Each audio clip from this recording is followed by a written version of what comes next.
Assalamualaikum warahmatullahi wabarakatuh. Saya akan melanjutkan menjelaskan mengenai pemanfaatan metode dual simplex. Kali ini untuk kasus di mana terdapat perubahan ruas kanan, koefisien di ruas kanan atau pada vektor B kecil. Jadi untuk saya ingatkan, ketika kalian menghadapi notasi matriks ya untuk penentuan solusi optimal 1LP, perubahan ruas kanan itu efeknya ada pada ruas kanan di kendala dan pada Z tablo optimal ya. Jadi di analisis sensitivitas kita sudah belajar hal itu. Untuk ruas kanan kendala bunyinya B inverse B kecil, untuk Z pada tablo optimal berbunyi CBV B inverse B kecil.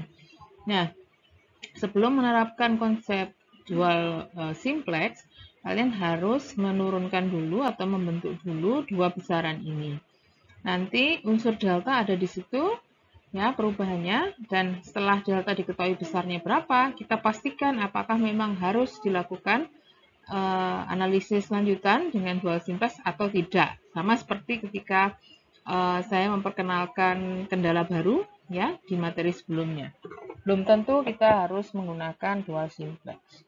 Nanti apabila memang perubahan itu sampai menghasilkan ruas kanan yang minus, baru kita lanjutkan dengan dual simplex. Nah, ini nanti ya, perubahannya kan pada salah satu elemen B kecil, nanti cek apakah perubahan itu sampai membuat negatif ruas kanannya. Ini contoh yang angka-angka yang ada di kasus Dakota, di mana B2 kita misalkan saya misalkan yang mengalami perubahan itu B2. B2 sama dengan 20 berubah menjadi 20 plus delta. Nah, di situ kalian lihat ya, B inverse sudah ada, CBV B inverse sudah dihitungkan, yang berubah vektor B di mana 20-nya ada unsur tambahan delta. Sesuai teori yang tadi, ya, perubahannya ada di ruas kanan kendala, B inverse B. Masukkan atau gunakan B yang apa ini namanya, memuat unsur delta. Jadi ketika kamu melakukan perhitungan dengan unsur delta ini, sebetulnya mudah ya. 2482 ini adalah hasil perkalian matriks B inverse dan B kecil ketika B kecilnya tidak ada unsur delta. Nah, karena posisi delta ini ada di baris 2, maka delta ini dikalikan dengan semua koefisien yang ada di kolom kedua matriks B inverse. 2, 2, min setengah. Ketika posisi delta ada di bawah, ya nanti pengalinya adalah yang kolom 3. Nah, sekarang kita langsung ke besaran yang deltanya seberapa berdasarkan cerita. Jadi di sini diceritakan, misalkan finishing hour tadi bertambah menjadi 30 jam, yang kalau dicek dari struktur aslinya B2 sebelumnya 20 menjadi 30, berarti delta 10. Nah, delta 10 ini kalian inputkan ke besaran B inverse B yang tadi sudah kita hitung, ya, yang sudah memuat unsur delta dengan substitusi angka 10 di sini. Jadi 24 ditambah 20, 8 ditambah 20, 2 dikurangi 5. Ya, hasilnya kelihatan di sini ada salah satu yang negatif. Ya, negatif inilah nanti sebagai indikasi bahwa tablo terakhir kita itu suboptimal, bukan lagi tablo yang optimal. Masih perlu perbaikan lagi. Karena kan syaratnya solusi visible itu kalau ruas kanan tidak ada yang negatif. Ruas kanan harus non negatif. Itu ada ruas kanan yang negatif, ya harus kita perbaiki. Sekarang apa efeknya pada baris 0? Ya, saya inputkan besaran delta pada hitungan CBV B inverse. Kalau kamu cek lagi CBV B inverse ini di depan bunyinya 0, 10, 10 ya, kalau nggak salah. Ya, 0, 10, 10. Kemudian kalikan dengan B yang di sininya ada plus delta. Hasilnya adalah 280 plus 10 delta. Ya, di B1, B2, B2, B3. Kemudian ketika saya inputkan atau substitusikan delta sama dengan 10, hasilnya adalah 380. Ya, jadi di situ kalau sudah cukup bekal kita untuk melihat tablo terakhir. Jadi setelah perubahan finishing hour, tableau setelah update bentuknya seperti ini. Ada perubahan pada ruas kanan keseluruhan mulai baris 0 sampai baris kendala. Yang baris 0 380, yang di bawah ini ada salah satu yang minus. Nah, disinilah nanti peran dual simplex dalam memperbaiki solusi ini. Karena jelas X1 sama dengan min 3 ketika kita baca dari baris 3, X1 sama dengan min 3 itu bukan solusi yang visible. Nah, bagaimana mencarinya? Terapkan iterasi atau konsep langkah-langkah dual simplex yang tadi. Pertanyakan, apakah ruas kanan setiap kendala lebih besar sama dengan 0? Tidak. Lanjut angka berikutnya. Pilih baris pivot yang paling negatif. Nah, karena yang negatif hanya satu, saya tuliskan di sini, baris pivotnya ketemu baris 3. Dari baris 3 cek, apakah di seluruhnya ini ada koefisien yang negatif? Ada di S2. Ya. Karena cuma satu, sebetulnya tidak perlu dilakukan rasio tes. Kalau lebih dari satu, baru rasio tes. Rasio tesnya nanti antara koefisien baris 0 dengan koefisien baris pivot pakai harga mutlaknya. Nah, kebetulan di contoh ini kan cuma satu, jadi tidak perlu rasio tes. Pasti S2 ini nanti yang menggantikan X1. Di BV X1 ini akan keluar digantikan oleh S2. Bagaimana? Lakukan operasi baris yang membuat kolom ini berubah menjadi 0001. Operasi baris yang harus kalian lakukan, tidak saya detailkan satu persatu. Bisa kalian coba sendiri bagaimana merubah yang tadinya seperti ini, S2 ya, yang tadinya begini menjadi 00001 keseluruhan, ya, sehingga memindah BV yang tadinya X1 di tabel 2 menjadi S2 sama dengan 6 di tabel 3. Nah, di sini saya bisa simpulkan ini tableau optimal karena ruas kanan tidak ada lagi yang negatif. Sudah selesai dari konsep dual simplex. Kalau ditanya apakah baris ruas kanan ada yang minus, tidak ada, selesai. Nah, bisa dibaca solusinya dari sini. Z income optimalnya di situ 320 dengan S1 sama dengan 32, sisa kayu. X3 produksi apa nih? Produksi kursi 16 ya. S2 sisa finishing hour di sini 6 jam ya. Jadi dengan tambahan tadi malah fokusnya pada memproduksi satu produk dengan sisa yang jauh lebih banyak ya, karena ya yang bertambah jam finishing, kayunya tetap gandengannya kan jam carpentry. Nah, di situ tetap nggak bisa untuk dipakai untuk merubah komposisi yang lainnya. Ya, untuk memproduksi yang lainnya. Tapi Z-nya meningkat. Oke.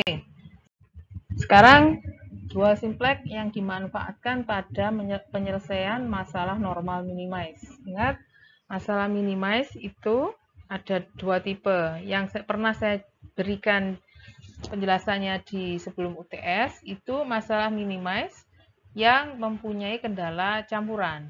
Ada yang lebih besar, ada yang sama dengan, ada yang kurang dari, yang mengharuskan kalian menggunakan metode Big M.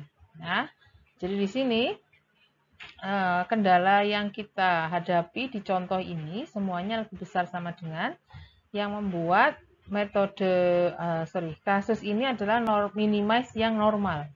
Balikan dari max. Kalau max normalnya itu yang kurang dari, ini yang lebih dari. Ya, sehingga kamu bisa memanfaatkan metode dual simplex untuk mencari solusi dari LP yang seperti ini. Jadi tidak perlu menggunakan metode Big M. Kemarin masalahnya jika saya menambahkan, misalkan ya, saya tuliskan begini, untuk bentuk standar, ini kan ditambahkan, dikurangi dengan E1 supaya sama dengan 4. Yang baris 2 dikurangi dengan E2 supaya sama dengan 6. Nah, masalahnya ini ada min E1, ada min E2 yang membuat baris 1 dan baris 2 ini tidak ketemu bentuk kanonik. Bentuk kanoniknya negatif, harusnya kan plus 1. Itu masalahnya kan waktu di Big M ini diselesaikan dengan menambah variabel dummy. Ditambah variabel dummy gitu. Nah, sekarang nggak harus penambahan dengan variabel dummy, karena kita bisa mengakalinya dengan perkalian minus. perkalian minus di sini maksudnya, lihat ya, ini bentuk standar yang tadi saya tuliskan di sini. Perkalian negatif nanti akan membuat E1 dan E2-nya jadi bertanda plus. Perkara yang X dan ruas kanan nggak masalah, apalagi ruas kanannya negatif itu justru menjadi materi awal yang akan dijadikan tahapan penentuan baris ya, yang negatif justru di dual simplex. Jadi pada dual simplex justru kita mencari ruas kanan yang negatif.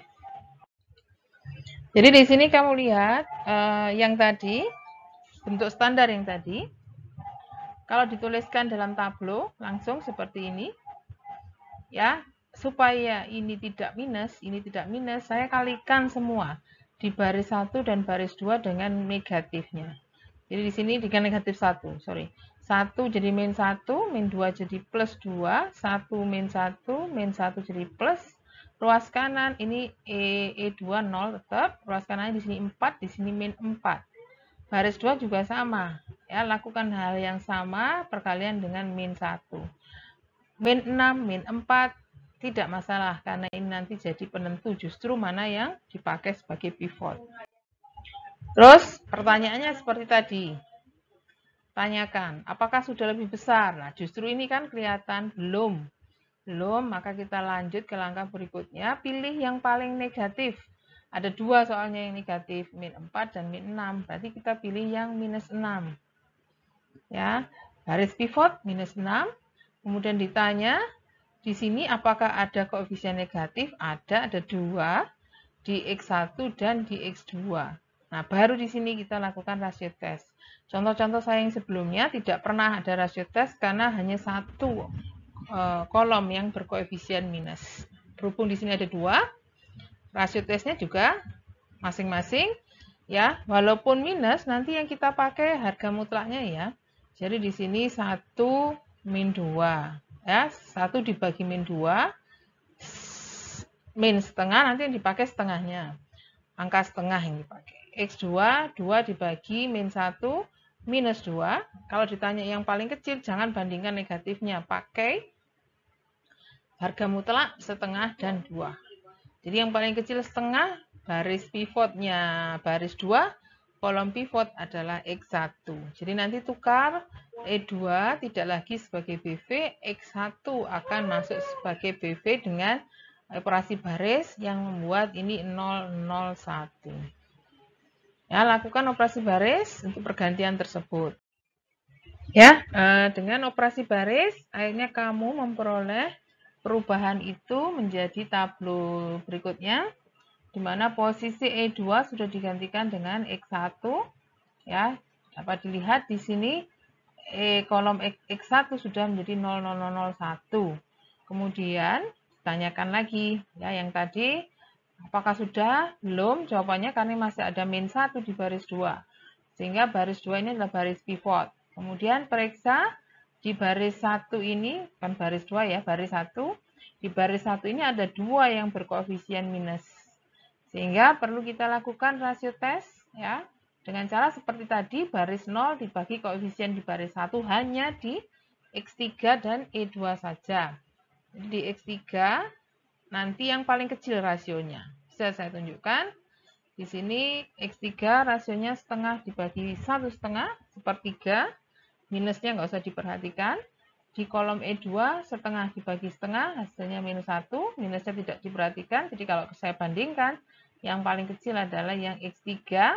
Sehingga X3 adalah kolom pivot, di mana posisi ini menyebabkan X3 harus menggantikan E1. Jadi di X3 nanti ini harus berbunyi 0, 1, 0.